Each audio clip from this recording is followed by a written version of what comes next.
Hey everyone, welcome back to Hey Jay. Today I want to talk to you guys about Breath of the Wild's DLC in its entirety. So we've gotten our second DLC for Breath of the Wild about a week ago now. As you probably know, it was unveiled at the Game Awards and was released right there and then. And full alert, I'm going to be talking full spoilers. We're going to be talking about all of the content of the DLC, and there's some stuff in there that does go beyond the trailer. So if you don't want anything spoiled for you, come back after you beat it. So I just spent the last week putting in quite a bit of time to get that motorbike, which is really something I wanted. That was such a good tease. I don't know if I would have done the DLC otherwise, but when I saw it in the trailer, I'm just like, oh my god, that looks so cool. It goes faster than horse, and you can go up hills, you can go anywhere with it. In a land like Hyrule and Breath of the Wild, that is just amazing. So I had to get it. And I finally did yesterday. I finally got through it. It took me a good 10 hours, I would say, to go through everything. And so I want to go through kind of everything where I stand. So I got the bike. I haven't gotten all the costumes yet. And in DLC 1, I still haven't finished the Trial of the Sword. I did the first one. So there's 3 stages. I did the first stage. And then I didn't power up my sword anymore. Because in DLC 2, I just felt like there was no point. I had beaten everything already. To power up my sword was a really minor reward. And I don't know, it's like a Cave of Trials, which is always a fun, but I wasn't driven to play it that much. So after DLC 1, I wasn't too impressed with the Zelda DLC. I did not get back into the world that much. What I really did like from that pack was the Korok mask, which I now wear everywhere. And it actually makes finding the Korok seeds somewhat doable. Otherwise, you're just going around with this huge map. That's what I was doing. It's not posted. I thought it was posted. But I have a map with all of the location of the Korok seeds, and I tried to do that one day. And in an hour, I think I found 5. So, pulling up a map, trying to find it, looking on your screen, it doesn't make it easier or faster. The Korok mask actually... I played maybe an hour tonight and I found 15 just by riding around trying to get... Now I'm doing all those side quests of getting costumes and actually looking for when the mask wiggles. So that was my my highlight of DLC 1. DLC 2, download it right away when it was announced at the Game Awards. Was not impressed right off the bat. So when you start, you get the trident, and then you have to fight 4 mobs with one. It's basically a weapon that does 1-hit KO, and then if you get hit once, you die. And the first time I went right into the forest, and there's a bunch of enemies there that have bow and arrows, and you get shot out of nowhere and you just die, and it was really frustrating. I was like, this is not fun.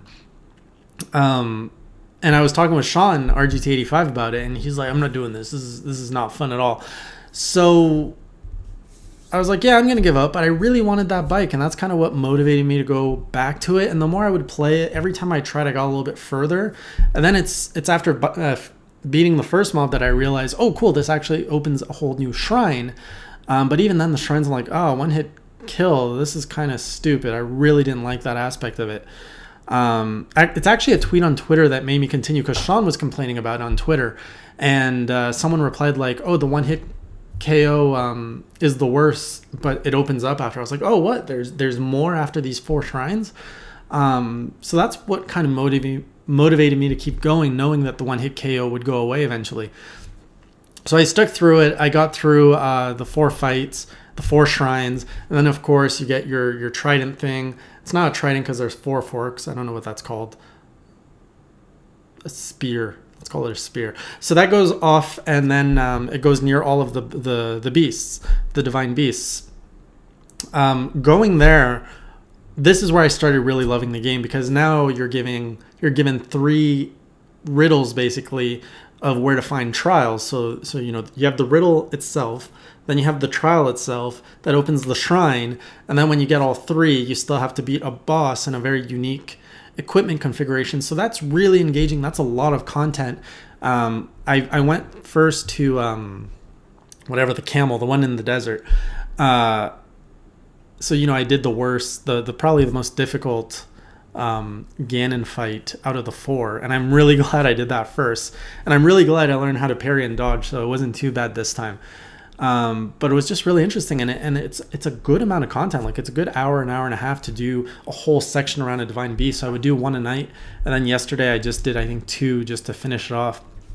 And then to have all that like just lead to another full-fledged dungeon, which was really fun. At no point did I feel like I didn't want to be in that last dungeon that unlocks the bike.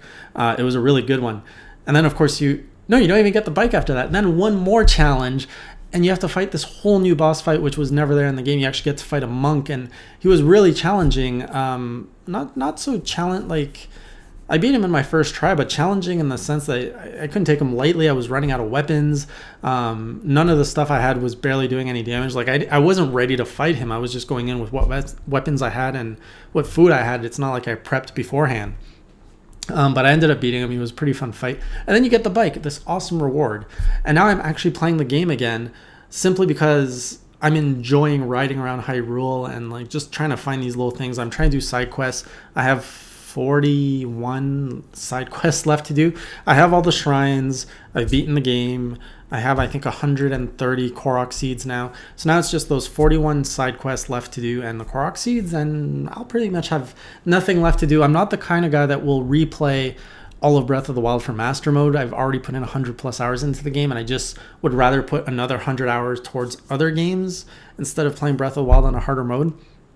But overall, I just want to say that with DLC 2 out now, the DLC is worth it. I think it was $30 Canadian when I bought it. When DLC 1 came out, I was really disappointed. I'm like, I'm going to regret, like, this was a bad investment. But DLC 2 makes it completely worth it. You get a cool item. You get like 10 plus hours of entirely new, of new gameplay, new story too, new cutscenes. And they don't feel cheap. They feel integral to the whole story. Like, you learn more about the champions. So everything, like, I feel that they really crammed it all in DLC 2. And I feel it was a really good price. Like, a 10-hour, like, basically Zelda game for, I guess, $30 is kind of high. Now that I think about it, you're paying half the price for a piecemeal Zelda game, like a 10-hour Zelda game. But that's still not bad. Like, really, the truth is Breath of the Wild at $60 or $70 is a fantastic deal. That's really how I see it. I would pay more. I would easily pay more for the whole Breath of the Wild. So at $30 for DLC 2, it's a good deal. I think it was $20 in the US, and maybe it was $25 Canadian. I don't remember. I bought this back in June. So that's to say that this item, oh my God, is it good. And if you haven't gotten it yet, do put in the grind. It's totally worth it. It's pretty fun. And if you have unlocked it, let me know what you thought of DLC 2. Let me know if you enjoyed it, what you did and did not enjoy of DLC 1, DLC 2. Are you still looking at getting it? Have you even played Breath of the Wild yet? If not, what are you waiting for? Let me know. Also, let me know what else you would like me to review or talk about. I don't really do formal reviews on here anymore. It's really just going to be my opinion and my experience with it. So if you like this format, let me know down below. Hit that like button, subscribe, because I do plan on bringing out more content as time allows. And I'll see you guys next time. Until then, keep it classy.